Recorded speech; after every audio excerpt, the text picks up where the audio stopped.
तो जब मैं 5 साल का था तब एक 9 साल के बच्चे ने मुझे पटक के पेल दिया। तो स्टार्टिंग से बताता हूँ तुम्हें एक कहानी। देखो यार, जब मैं बचपन में थोड़ा सा छोटा था तब मैं बहुत चूतिया था। मतलब मैं एकदम परफेक्ट बच्चा हूँ बुली होने के लिए। और भाई इन सब चीजों में पेरेंट्स भी एक बहुत बड़ा रोल प्ले करते हैं, क्योंकि भाई मेरे पेरेंट्स तो बहुत ही सॉल्यूशन ओरिएंटेड है। और अगर गलती से मैं किसी दिन अपने स्कूल से बुली होने से बच जाता था तब मैं अपने पेरेंट्स को जाके बताता था। और जैसे मैंने तुम्हें बताया, मेरे पेरेंट्स बहुत सॉल्यूशन ओरिएंटेड है, तो वो मुझे आके बुली करने लगते थे। और जब मैं फर्स्ट क्लास में था तब एक फोर्थ क्लास का बच्चा डेली आके मेरा लंच बॉक्स छीन लेता था। लेकिन भाई एक दिन उसके आने से पहले मैं एकदम वैसे हो गया, मेरी लाश के ऊपर से निकलना पड़ेगा जैसे मेरा लंच बॉक्स छीनने के लिए। मतलब एकदम कमिटेड था।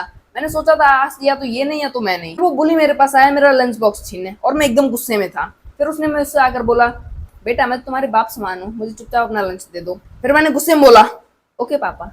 अबे इतना चोद फुट्टू था मैं। और ऐसे ही एक और पर वो मेरा लंच बॉक्स छीनने आया, तो मैं उसके सामने एकदम कॉन्फिडेंस में तन के खड़ा हो गया कि अब लेके दिखा मेरा लंच। और उसने मुझे मारा भी नहीं, ही जस्ट स्नीज्ड ऑन मी, और मैं वही नॉकआउट हो गया। और काफी सारे लोग ये भी सोचते हैं कि बुलिंग मेक्स यू स्ट्रॉन्गर। वो तो ठीक है, लेकिन ये कहने वाला खुद 1000 बच्चों को चिकनी चमेली पे नंगा करवा के क्यों नचवा के आ रहा है। और देखो भाई, मेरी जिंदगी में तो बस एक ही बुली रहा है, लेकिन भाई ये बस आता था और मेरा लंच बॉक्स छीन के चला जाता था। मतलब बहुत गरीब से बुली दिया था मुझे भगवान ने। मतलब कहीं तो उसकी मम्मी बैठ के सोच रही होंगी, इन अमीर जादू ने हम पे बहुत अत्याचार कर लिया, अब हम इन पे अत्याचार करेंगे। तो भेजिए अपने बच्चों को ज्योति बुलिंग सेंटर, यहाँ हम आपके बच्चों को सिखाएंगे हाउ टू बुली। तो यार सुनो, अब आते हैं हमारी मेन कहानी पे। मेरा जो बुली था वो डेली फोर्थ क्लास से मेरी फर्स्ट क्लास में आया करता था, जस्ट टू बुली में। और बहुत ही अजीब सी फैंटेसीज थी उसकी। कभी मुझे स्कूल के बाथरूम में लॉक कर देता, कभी मुझे स्कूल की छत पे खड़ा करके उतरने के लिए मना कर देता था, और कभी कभी तो मेरे ऊपर एक रोज सोई चालू कर देता।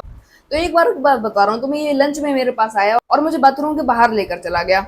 और उस टाइम हमारा लंच ऑलमोस्ट ओवर ही हो चुका था। और जैसे हमारे ब्रेक खत्म होने की बेल बजी, मान लो मैं ऐसे बाथरूम के बाहर खड़ा हूँ, तो ये मुझे धक्का देकर वहां से भाग गया। मतलब मैं बाथरूम के बाहर खड़ा हूँ और ये मुझे धक्का देके भाग गया। मैं वहां दरवाजा पीटे जा रहा हूँ और कोई मेरी बात ही नहीं सुन रहा है। मतलब मैं वहां पे चिल्लाए जा रहा हूँ, चिल्लाए जा रहा हूँ, लेकिन अब ऑब्वियसली बच्ची की आवाज बहुत प्यारी सी होती है तो कौन ही सुने। और फिर मैं पूरे टाइम मैंने 5 पीरियड ऐसे ही वहीं पे निकाले बैठे बैठे। और फाइनली शाम को हमारे जो झाड़ू वाड़ू नहीं लगाते, वो हमारे वो भैया आए और उन्होंने मुझे वहां से निकाला। So that's it for this video guys. चलो तो मिलते हैं अगली वीडियो में, बाय।